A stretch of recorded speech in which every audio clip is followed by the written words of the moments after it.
Panginoon, pagalingin po ninyo ang kanilang lalamunan, laryngitis, pharyngitis, tonsillitis. Pagalingin po ninyo, Panginoon, ang kanilang puso, their heart, their liver, their kidney, their pancreas, their lungs, their ovary, uterus, cervix. Hipuin po ninyo at pagalingin ang mga kapatid naming hindi makatulog sa dami ng mga problema ngayon. Mga mag-asawang nag-aaway, mga pamilya nagkakawatak-watak. Hipuin po nyo sila at muli magkameron ng pag-unawaan, pagpapatawaran, pagbibigayan at pagmamahalan sa kanilang pamilya. Gayun din, Panginoon, ang mga kapatid namin na nasa ICU, nasa hospital. Pagalingin po ninyo ang kanilang grabeng karamdaman. Anumang uri ng cancer, cancer of the blood, cancer of the brain, cancer of the ovary, cancer of the uterus, cancer of the cervix, cancer of the colon, cancer of the eyes, cancer of the nose, cancer of the throat, cancer of the skin, cancer of the immune system, emphysema, pneumonia, asthma, tuberculosis, ang aming pong high blood pressure, diabetes, ang aming pong mataas na uric acid, cholesterol, lahat ng aming karamdamang tinataglay, physical, emotional, psychological, spiritual sickness, stress, broken relationship, financial problems, emotional sickness. Sa mga oras na ito'y damhin mo ang pagpapala ng Panginoon.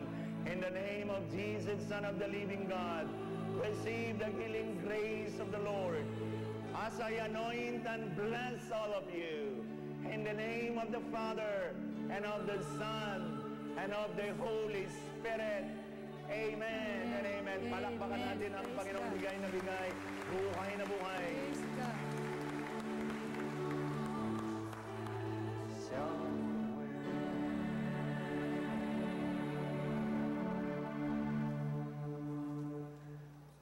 Let us pray.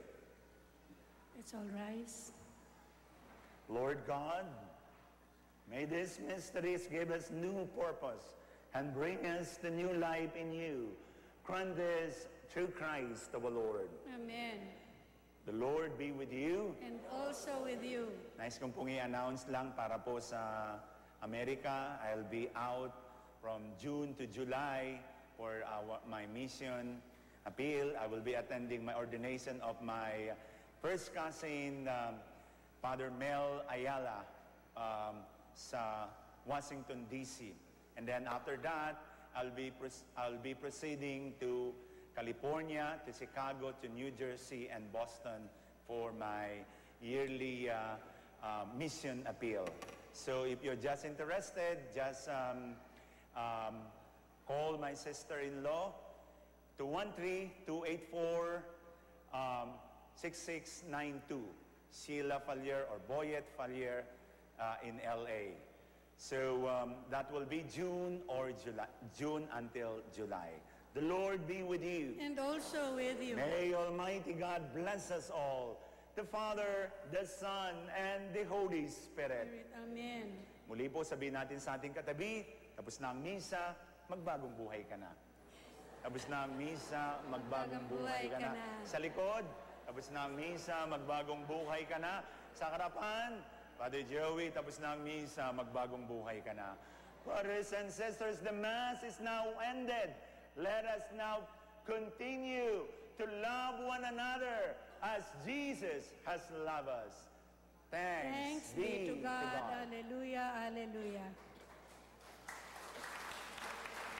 We would like to acknowledge our following community sponsors: Kamay ni Jesus, St. Peter Community, Academia del Señor Nazareno, and we acknowledge also the presence of the Blue Ladies, the Philippine National Police, the Philippine Army, and all the TFC subscribers.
Eucharist was brought to you by Sesto Corporation, Philippine Daily Inquirer, St. Peter Light Plan and Shovels, Balikbayan Handicrafts, Pin Toothpaste, and Reyes Hair Cutters.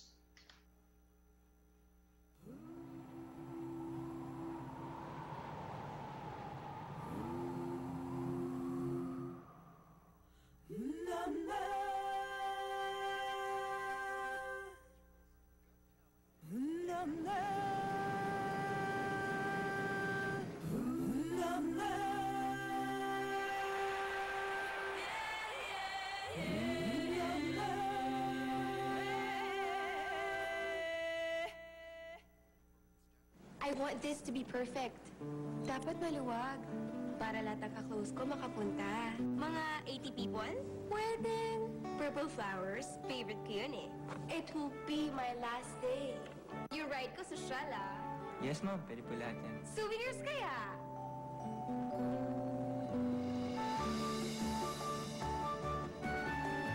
Yung kabaho ko pwedeng kulay pink? Ngayong linggo, flower shop na matanda pa kina lolo't lola. Malakas pa rin ang benta. Online cosmetic business, patuloy ang pag-multiply. At ang nakakatakam na espasol, sobrang swak for all. Kita-kita tayo mga suki, kabuhayang swak na swak. Nakapagpatapos ng kolehiyo, nakapagpagamot ng isang ina, nakapagpakain ng isang maliit na pamilya, maliit na sobre man ang pinagmulan, malaking karangalan naman ang naging katuparan. Bilib sa manggagawang Pilipino sa buong bansa. ABS-CBN Regional Network Group. Ang programang ito ay hatid sa inyo ng Samstre